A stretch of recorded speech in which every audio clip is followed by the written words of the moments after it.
வாக்குத்தத்தம், இந்த வார்த்தை அப்படியே ஆம் என்றும் ஆமென் என்றும் ஸ்தோத்திரம். இது நிறைய பேரோட தீர்க்க தரிசனமா ஆண்டவர் பேசுறாரு.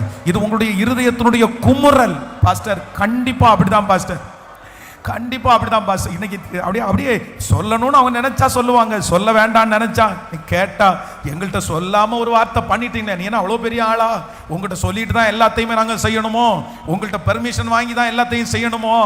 அதுலயும் எங்க பிள்ளைகளை அவாய்ட் பண்றாங்களே, துச்சமா நினைக்கிறாங்களே, ஒரு பொருட்டாகவே எடுக்கிறது இல்லையே.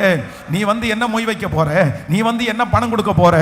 இல்லப்பா இல்லப்பா, இந்த எப்ராயிமை புறக்கணிக்க முடியாது, இந்த எப்ராயிமை புறக்கணிக்க முடியாது, என் மகளை புறக்கணிக்க முடியாது, என் மகனை புறக்கணிக்க முடியாதுன்னு சொல்ற ஒரு நாளை ஸ்தோத்திரம் நீர் கொண்டு வருகிறதற்காய், அந்த அபிஷேகத்தை கர்த்தர் வைக்க போகிறதற்காய் நன்றி.